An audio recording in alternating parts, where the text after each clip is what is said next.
A1 Telugu first news చూద్దాం. 9వ జయంతి సందర్భంగా అవార్డుల ప్రధానోత్సవాల ముఖ్యమంత్రులు యోధుడు రామోజీ ఆశయాలను కొనసాగించిన రేవంత్. కాంగ్రెస్ పార్టీ మరి సంచలన వ్యాఖ్యలు. రేవంత్ వల్లే కాంగ్రెస్ విజయం అనే వేళపై ప్రజల నమ్మకం పెరిగింది. ఫలితం ప్రభుత్వ పనితీరు కితాబు.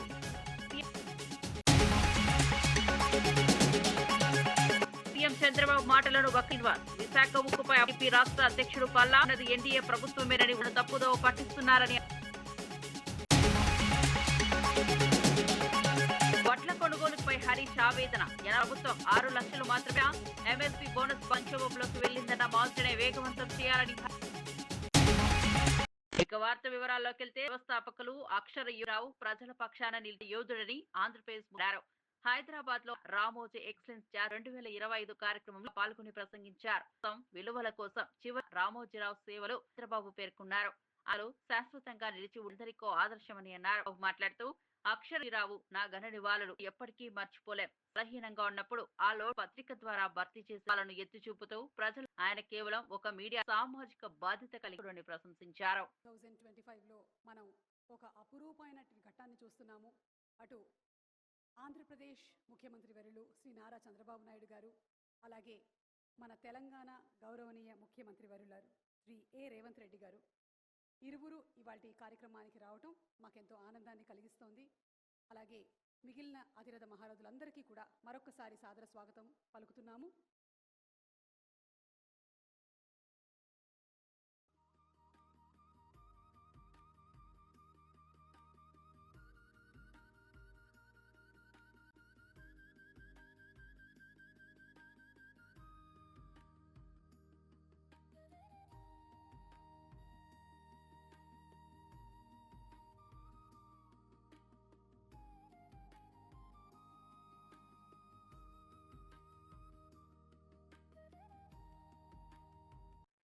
రామోజీరావు 89వ జయంతి ఎక్సలెన్స్ అవార్డులు 2020లో రామోజీ ఫిల్మ్ సిటీలో కార్యక్రమానికి హాజరైన తెలంగాణ రామోజీ ఫిల్మ్ సిటీని రాష్ట్రాన్నిస్తూ ప్రశంసలకు రామోజీరావు దార్శనికతను స్మరించుకున్నారు. ఈ సందర్భంగా రామోజీ గ్రూప్ సంస్థలు కొనియాడారు. హైదరాబాద్, చార్మినార్, గోల్కొండ కోట వంటి యుగంలో హైటెక్ సిటీ మరో ఇప్పుడు వాటి సరసన రామోదంగా చేరింది.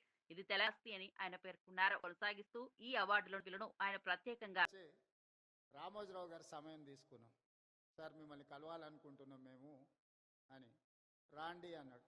నలుగురం కలిసి రామోజీరావు గారి దగ్గరకు వచ్చినాం. మా నడక, మా చూపులను బట్టి ఆయనకు అర్థమైంది వీళ్ళేదో మంత్రి పదవులకు పైరవి కోసమే వచ్చినట్టున్నారని.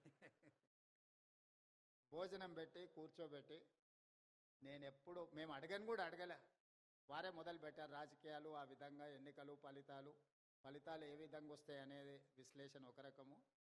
నేను ఇప్పటివరకు ఎప్పుడు చంద్రబాబు నాయుడు గారికి నేను ఎవ్వరికి మంత్రి పదవి ఇవ్వాలని చెప్పలేదు. నా దగ్గరికి ఎవరు వచ్చినా మంత్రుల కంటే కూడా ఎమ్మెల్యేలకు బాగా రాణిస్తారని నేను సూచన చేస్తూ ఉంటాను. మీ నలుగురికి కూడా అదే సూచన అని వారు మాకు అంటే మా మనసులో ఉన్న మాటను గుర్తించి, అంతకుముందు బయట చాలామంది మంత్రివర్గం అంతా చంద్రబాబు నాయుడు గారు, రామోజీరావు గారు చిట్టి పంపిస్తారు, చంద్రబాబు నాయుడు సార్ మంత్రివర్గాన్ని ఏర్పాటు చేస్తాడని బయట చర్చ జరుగుతుండేది. సరే రామోజీరావు గారు మా నలుగురులో ఎవరికో ఒక్కరికైనా తప్పకుండా చెప్తాడు అనుకోండి. ముఖ్యమంత్రి చంద్ర విషయంలో చేసిన వ్యాఖ్యలను వక్రీకరిస్తూ ప్రజలను టీడీపీ రాష్ట్ర అధ్యక్షుడు విశాఖ ఉక్కుపరం కట్టుబడి ఉందని దానిని చంద్రబాబు అహర్నిశ చేశారు. ఈ సందర్భంగా పలు నష్టాల్లో ఉన్న స్టీల్ ప్లాంట్ చంద్రబాబు ప్రత్యేక చొరవ తీసుకుని కేంద్ర ప్రభుత్వం నుంచి సుమందల కోట్లు, రాష్ట్ర ప్రభుత్వం పన్నుల రూపంలో మరో కలిపి దాదాపు సాయం అందేది. దేశంలో ఒక కేంద్ర ప్రభుత్వ రంగ సంస్థ అండగా నిలిచిన దాఖలాలు హక్కు అనే నినాదాన్ని నిజాస్థితుల భవిష్యత్తును దృష్టిలో పెట్టుకున్నామని వివరించారు. పెట్టేటట్టుగా మాట్లాడడం ఇది తగదు. ప్లాంట్ లాసుల్లో ఉన్నదాన్ని కేంద్రం దగ్గర నుంచి అలాగే రాష్ట్రం నుంచి సుమారు 14,000 కోట్లు తీసుకొచ్చి వారికి ఆర్థిక సాయం అందిస్తే దాని పట్ల బాధ్యతగా ఉండాల్సింది మానేసి లేనిపోని రాద్ధాంతం చేయడం, బాధ్యతగా తీసుకొచ్చినటువంటి డబ్బుల్ని సద్వినియోగం చేసుకోవాలనే విషయాన్ని పక్కన పెట్టి కార్మికులను ఏదో అన్నారని, ప్లాంట్ని ఏదో అన్నారని మాట్లాడడం మంచి పద్ధతి కాదు. ఈరోజు ఎంతో కష్టపడి కేంద్రాన్ని ఒప్పించి 11,000 కోట్లు తీసుకురావడం జరిగింది. అలాగే రాష్ట్రం నుంచి కూడా సుమారు 2,600 కోట్లు ఆర్థిక సాయం అందించడం జరిగింది. 20-30% నుంచి నడుస్తున్నటువంటి ప్లాంట్ని తీసుకొచ్చి సుమారు 80%కి ఈరోజు నడిచేటువంటి పరిస్థితులు తీసుకురావడం జరిగింది. అయితే ఏ ప్లాంట్ అయినా సరే అది పబ్లిక్ సెక్టార్లో ఉన్నది రేపు లాభాల్లో నడవాలి అంటే అటు కార్మికులు మేనేజ్మెంటు తీసుకోవాల్సినటువంటి బాధ్యత ఉంది. అదే వారు చెప్పారు. దానికి రాజకీయ లబ్ధి కోసం ఈ వైసీపీ నాయకులు ఆయన వ్యాఖ్యల్ని వక్రీకరించి లేనిపోయినటువంటి అపోహలు తేడానికి ప్రయత్నాలు చేస్తున్నారు. కనుక మేము అందరికీ ప్రధానికానికి కానీ కార్మిక శ్రీ సత్యసాయి జిల్లా రాజదేవంగా భావించే ఘనంగా జరిగాయి. పట్టణంలో ఏర్పాటు చేసిన కనక బాలకృష్ణ మంత్రి సారథి భారీ పూలమాలలుగా మాట్లాడిన ఎమ్మెల్యే బాలకృష్ణ కురబ జీవితాన్ని నాయకమని ఎన్నో ఆటుపోటు నిలదొక్కున్న మహానీయుడు వర్గానికి చెందిన వారి ర్యాలీగా పాల్గొని జయంతిని సాంస్కృతిక కార్యక్రమ వాద్వాలతో వాతావరణం నెలకొంది. మార్గదర్శకాలని ప్రముఖులు స్థానిక ప్రజలు పెద్ద ఎత్తున క్రమాన్ని విజయవంతం చేశారు.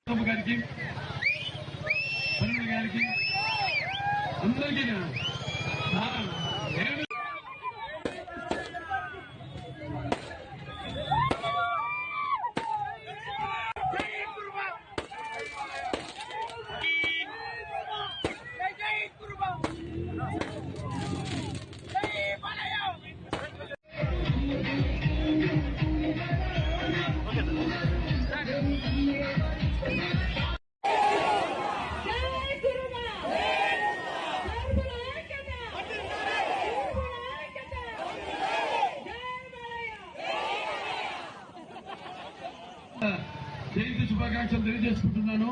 యోధుడు, అలాగే రాజకీయ చాళుక్యుడు, తన పుస్తకాల ద్వారా కవిత్వాల ద్వారా ప్రజలు ఒక సామాజిక వాళ్ళ ఏదైతే కేంద్ర ప్రభుత్వం యొక్క వాళ్ళు ఏర్పాటు చేశారు ప్రోగ్రామ్, అంటే స్మాల్ కస్టమర్ డెవలప్మెంట్ ప్రోగ్రామ్, దాని వల్ల రాష్ట్రంలో కూడా ఇంప్లిమెంట్ చేయడం జరిగింది. అంటే దాంట్లో వాళ్ళ వాటా 10% అంటే వాళ్ళ వాటగా మన వాటా అంటే మనం ఏర్పాటు చేస్తాం ఒక్కొక్కటి 51 లక్షల రూపాయలు. సో దాంట్లో ప్రభుత్వం యొక్క వాటా వచ్చి 1,44,00,000. అంటే వీళ్ళ భారం తగ్గించి వీళ్ళు 10% వీళ్ళు పెట్టుబడి పెడితే కొడితే డబ్బు కొడితే దాంట్లో మరి 90% కేంద్ర ప్రభుత్వం పెట్టుకుంటున్నారు.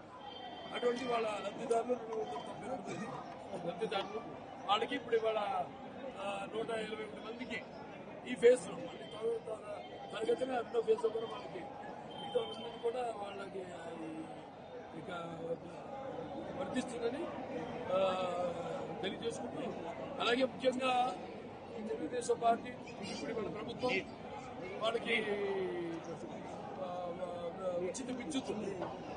ఉచిత విద్యుత్ కూడా ఇస్తామని వాళ్ళు మనం వాగ్దానం చేయడం జరిగింది. అంటే ప్రకటించడం జరిగింది. నా తప్పకుండా దానికి ఒక జియో తరగతిలో అది జారీ అయ్యేటట్టు చేస్తాను. అంటే వాళ్ళు ఏంటంటే 200 యూనిట్ల రూపాయలకి, అది హ్యాండ్లూమ్స్ వాళ్ళకి, అదే బాగుంటుంది వాళ్ళకి అయితే 500 యూనిట్ల రూపాయలకి వాళ్ళందరూ కూడా యూనిట్లు, దాన్ని బట్టి వాళ్ళకి ఫ్రీ కరెంట్ వాళ్ళందరికి ఇస్తాము. అలాగే వాళ్ళ ఎంతో కాలంగా చదివారు వాంఛ తెలుగు మన హిందూపురం పట్టణ పుర ప్రజల యొక్క వాంఛ రైల్వే రోడ్డు, అంటే రోడ్స్ అన్ని చాలా బాగా కంజెస్టెడ్గా ఉన్నాయండి. సో ఇవాళ 92,50,00,000 రూపాయలు మనం తెచ్చుకోవడం జరిగింది. అంతకుముందు మన ప్రభుత్వం తెచ్చాము స్పెషల్ డెవలప్మెంట్ ఫండ్. కాకినాడ జిల్లాలో అన్ని వెళ్లే మహాపాదయాత్ర డీసీసీబీ చైర్మన్ తుమ్మల మాజీ ఎమ్మెల్యే పెండెం దొర ఈ పాదయాత్రకు పెద్ద సంఖ్యలో పాల్గొనడంతో ఉత్సాహంతో కలకలలాడింది. అపారమైన భక్తితో ప్రతి యాత్ర స్థానికంగా ప్రారంభ కార్యక్రమాలు చేస్తూ దేవుడి దీవెనలకు యువత వృద్ధులు కలిసి సరణతో ముందుకు సాగారు. కొనసాగేందుకు నిర్వాహకులు విశ్రాంతి కేంద్ర యాత్ర ప్రాంతీయ ఏకతను ప్రతి అడుగులో భక్తించింది.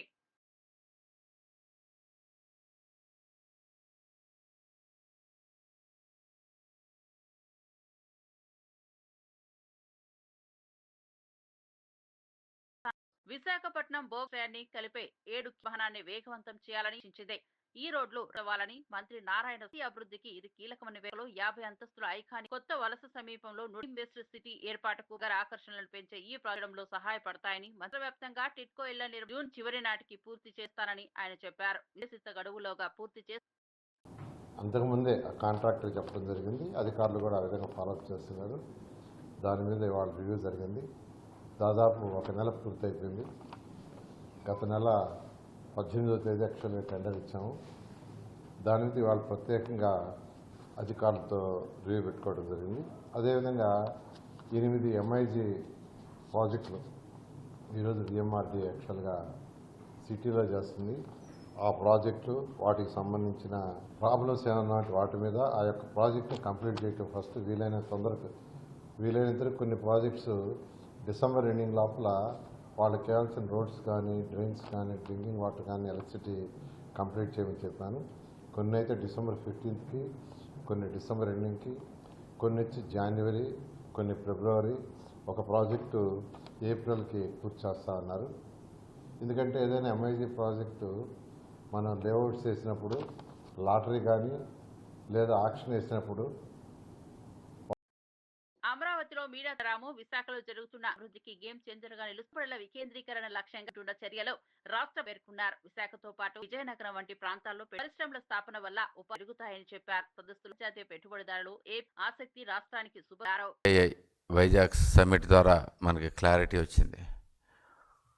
ఆ 2 రోజుల్లోనే దగ్గర 13,000 కోట్ల పైగా 13 లక్షల కోట్ల పైగా ఒప్పందాలు జరిగినాయి పెట్టుబడులకి. దాని ద్వారా 16 లక్షల పైగా ఉద్యోగాలు వచ్చే అవకాశం ఉంది. దీనికి man of the match Chandrababu Naidu గారు అయితే, మ్యాన్ ఆఫ్ యాక్షన్ మా యువ నాయకులు మంత్రి గారు నారా లోకేష్ గారు. వారిద్దరు పడ్డ శ్రమ కష్టం చాలా స్పష్టంగా కనపడింది. కొన్ని వేల మంది ప్రతినిధులు దేశ విదేశాల నుంచి, వివిధ రాష్ట్రాల నుంచి, విదేశాల నుంచి కూడా రావటం జరిగింది. 700 పైగా డెలిగేట్స్ వేరు కంట్రీస్ నుంచి రావటం జరిగింది. వీళ్ళందరినీ సమన్వయం చేసుకుంటాం, ఒక పద్ధతి ప్రకారం ఇంత మంచి సభ నడపటం అనేది, ఇంత గొప్ప సమిట్ నడపటం అనేది మామూలుగా సాధ్యమయ్యే పని కాదు. గత ప్రభుత్వంలో జరిగింది మనం చూసాం. మీల్స్ కోసం కొట్టుకున్నారు. నేను క్లియర్గా చూశాను, ఆ రోజు స్పష్టంగా చూశాను. నాకే సిగ్గేసింది. అలాంటిది ఇన్ని వేల మందిని సమన్వయపరుస్తా, ఇన్ని లక్షల కోట్లు పెట్టుబడులు తీసుకొస్తాం అంటే మామూలు మ్యాటర్ కాదు. అది దానికి నిజంగా గ్లోబల్ నాలెడ్జ్ కావాలి. మనకి గ్లోబల్ కంపెనీస్ రావాలంటే మంచి నాలెడ్జ్ తోటి ఉన్న వ్యక్తుల దగ్గర ఉన్న చోటకే ఎవరైనా కానీ వస్తారు. గ్లోబల్ లెవెల్లో మన కంపెనీస్ తెచ్చుకోవాలంటే, గ్లోబల్ కంపెనీస్ తెచ్చుకోవాలంటే మనకు గ్లోబల్ లెవెల్లో నాలెడ్జ్ ఉండాలి. నాలెడ్జ్ ఉన్న వ్యక్తులు మన నాయకులుగా ఉంటాం. మీడియాతో మాట్లాడిన ఏపీ నరసింహ యాదవ్ టీటీ సతీష్ కుమార్ మరణం హత్యనని తీవ్ర ఆరోపణలు చేసే డైరెక్షన్ లోనే ఈ ఘటన జరిగిందామని కేసులో కీలక విషయం కనిపించడంతోనే తీసుకున్నారని పేర్కొన్నారు. సమయంలో అనుమాన సందేహాలకు తావిస్తోందన్నాను. ఒత్తిడిలో పెట్టి నిజాలు జరుగుతున్నాయని ఆరోపణ జరిగిన అవకతవకలు ఈ కుట్ర జరిగిందని దీని విచారణ జరిపించాలని హత్య గావింపబడ్డారనేది అందరికీ తెలిసిన విషయం. కానీ ఈరోజు దీనిపైన ఏ విధంగా మాట్లాడుతూ ఉన్నారో మనం చూస్తాను.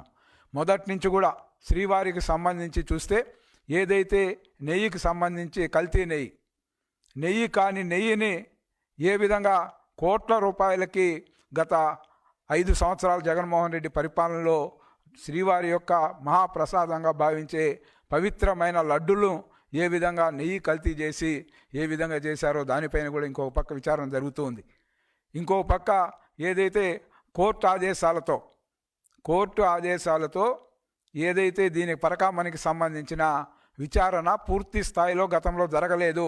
లోక్ అదాలత్లో ఆ విధంగా దాన్ని రాజీ పోవడానికి అవకాశం లేదని న్యాయస్థానం ఇచ్చిన ఆదేశాలతో ఈరోజు కమిటీ వచ్చి అక్కడ విచారణ చేపడుతూ ఉంటే దానికి సంబంధించిన ప్రధానమైన ఎవరైతే ఫిర్యాదుదారుడు అవుతారో అతన్ని ఈ విధంగా హత్య చేయించడం పరాకాష్ట. ఇది శ్రీవారి సొమ్ము దొంగతనం చేసిన వ్యక్తితో లాలూచి పడి వాళ్ళ ప్రాపర్టీలంతా కూడా భారీ ఎత్తున వైసీపీకి సంబంధించిన కుటుంబ సభ్యులు భారీ ఎత్తున కూడా ఆ యొక్క ఆస్తుల్ని కైవసం చేసుకొని తూతూ మంత్రంగా 1-2 ఆస్తుల్ని శ్రీవారికి దానంగా ఇచ్చారనే విధంగా చెప్పి ఆ విధంగా ఏదైతే ఈ యొక్క కేసుని నీరుగార్చిన విషయం శ్రీవారి భక్తులందరి మనోభావాల్ని దెబ్బతీసే విధంగా వైసీపీ శ్రేణులు ప్రయత్నించడం, ఏదైతే ఆ రోజు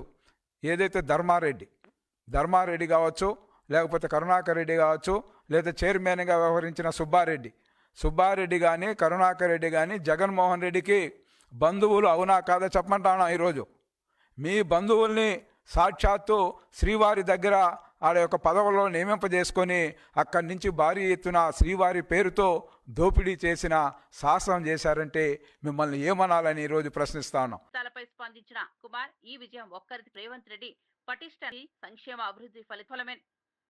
జూబ్లీహిల్స్ ఉప ఎన్నిక ఫలితాల కార్యదర్శి సంపత్ కుమార్ చెందింది కాదని, సీఎం రేవంత్ సమిష్టి కృషి ప్రతిఫలమేనని అమలు చేస్తున్న సంక్షేమ పథకాన్ని బలపడుతోందని వ్యాఖ్యానించారు. ఆధ్యాత్మిక నియోజకవర్గంలో కాంగ్రెస్ పట్ల ప్రజల విశ్వాసం. సంపత్ కుమార్ మాట్లాడుతూ హెచ్ఎంసీ స్థానిక సంస్థల ఇతాలను కాంగ్రెస్ నమోదు చేస్తారు, ప్రభుత్వం చేస్తున్న సమాధానం ఇస్తున్నారని ఈ విజయం ముందుకు సాగేందుకు ప్రేరణగా ఉన్న కేబినెట్ మంత్రులు, ఎమ్మెల్యేలు, శాసనసభ్యులు అందరి కృషి, ప్రభుత్వ పనితీరు వీటన్నిటి వల్ల విజయం సాధించినాం. జూబ్లీహిల్స్ ఎన్నికల్లో భారీ మెజారిటీతో, ఎవరు ఊహించని మెజారిటీతో. చాలా సంతోషం. ఈరోజు ప్రభుత్వ అధినేతగా రేవంత్ రెడ్డి గారి నాయకత్వంలో కానీ, పార్టీగా మీనాక్షి గారు, మహేష్ కుమార్ గౌడ్ గారి నాయకత్వంలో కానీ కాంగ్రెస్ పార్టీకి మంచి వాతావరణం ఉంది అన్నది ఈ ఎన్నిక ద్వారా స్పష్టమైంది. 2 సంవత్సరాలు అయింది ప్రభుత్వం ఏర్పడి. ఈ ఎన్నికల్లో విజయం సాధించినాము కదా అని చెప్పి ఏమాత్రం అదమరిచి వ్యవహరించినా ఆగమైపోతాం. ఈ మంచి వాతావరణాన్ని, ఈ సమిష్టి కృషిని ఇదే అదనుగా చేసుకొని పార్టీని, ప్రభుత్వాన్ని, అన్ని వ్యవస్థలను ప్రక్షాళన చేయాల్సిన అవసరం ఉంది అని భావిస్తూ ఉన్నా. 5 సంవత్సరాలకు ఒకసారి జరిగే ఎన్నికల్లో 2 సంవత్సరాలు పూర్తయింది. అంటే దాదాపు సగభాగం పూర్తయిపోయింది. ఎందుకంటే చివరి ఏడాది అంతా ఎన్నికల వాతావరణం ఉంటుంది కనుక 2 సంవత్సరాలు అంటే సగం టెన్యూరు, సగం సమయము అయిపోయింది. ఇప్పటి వరకు మంచినే ఉంది.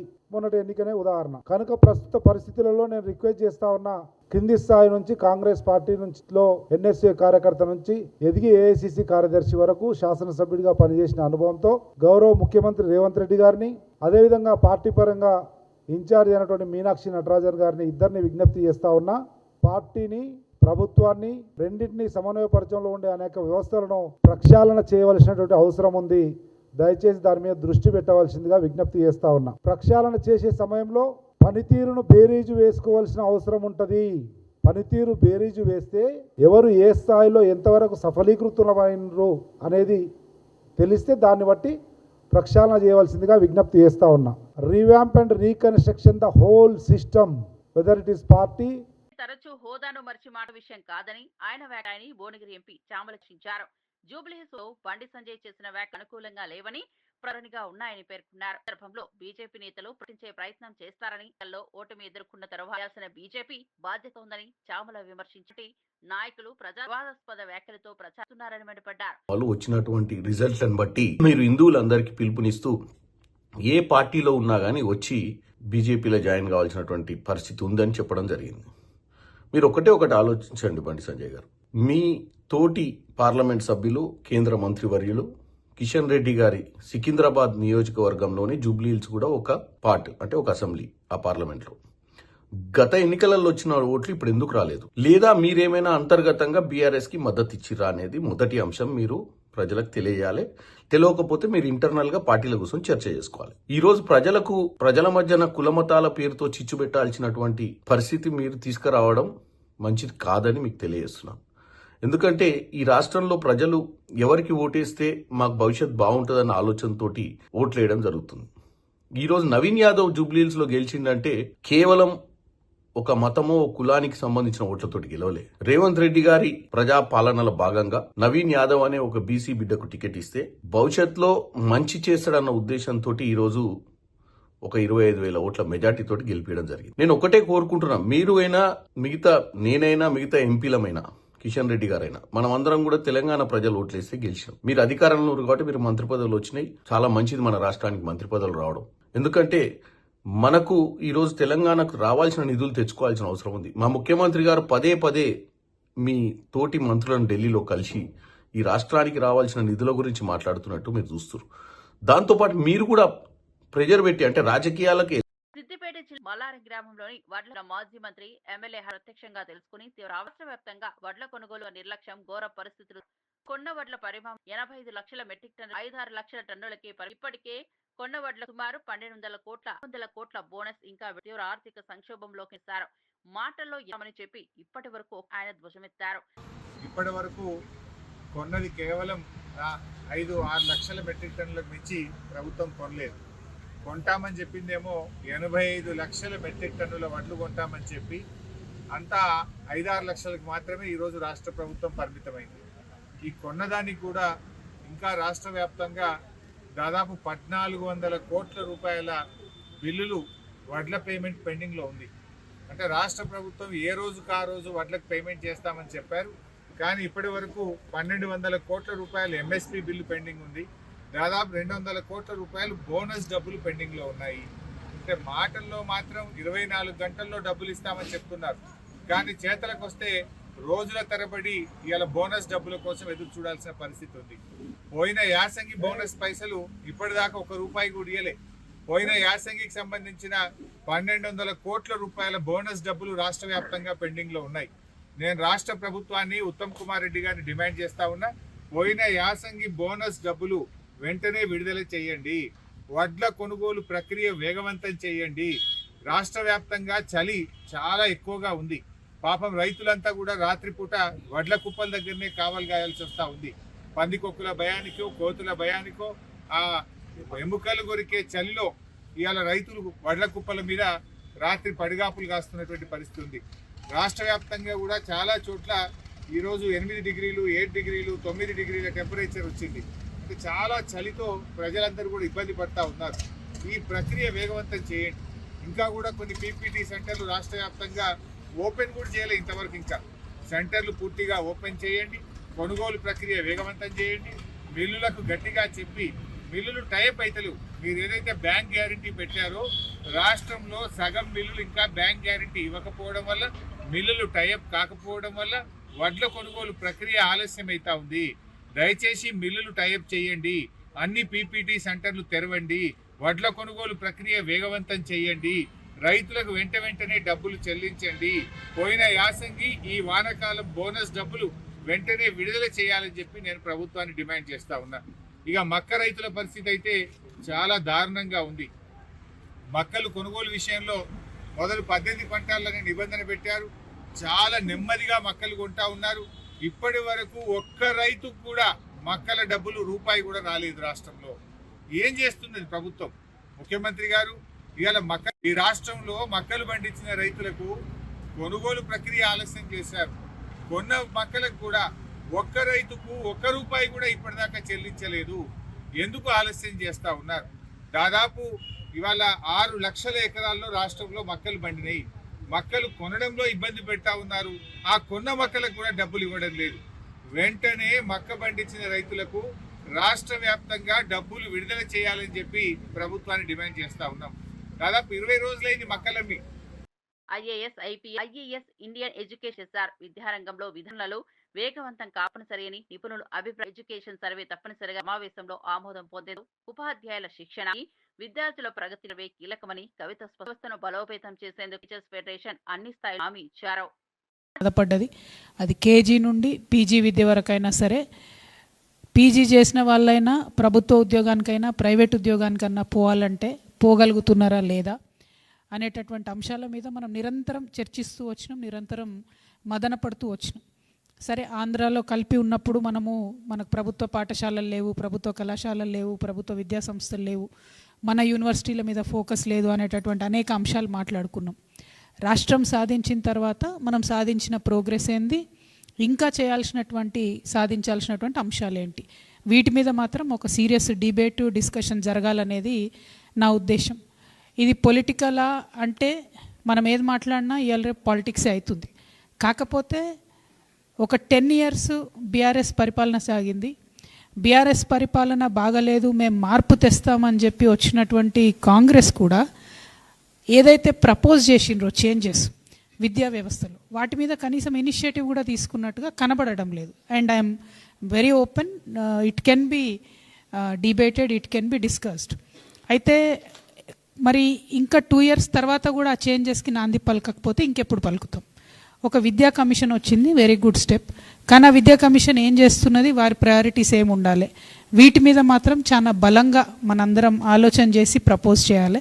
నా తరఫున నా రిక్వెస్ట్ ఏంటంటే, నేను గ్రౌండ్లో చూస్తున్న సిచ్యువేషన్ ఒకటి, గిరిజనుల ఆదివాసీల విద్య పట్ల చాలా చాలా ఉదాసీన వైఖరి తెలంగాణ యావత్ రాష్ట్రంలో మనం ఈ 12 ఏళ్లలో కూడా పాటించుకుంటూ వచ్చాం.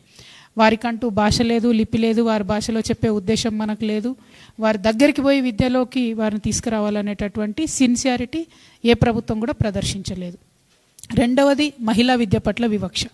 ఇవాళ ప్రభుత్వం ఫీజు రీఎంబర్స్మెంట్ ఇవ్వకపోతే బులెటిన్ ముగించే ముందు హెడ్లైన్స్. 9వ జయంతి సందర్భంగా అవార్డుల ప్రధానోత్సవాల ముఖ్యమంత్రులు. యోధుడు రామోజీ ఆశయాలను కొనసాగించిన రేవంత్. కాంగ్రెస్ పార్టీ మరి సంచలన వ్యాఖ్యలు. రేపు వల్లే కాంగ్రెస్ విజయం అనే వారిపై ప్రజల నమ్మకం పెరిగింది. ఫలితం ప్రభుత్వ పనితీరు కనికి ధాబు.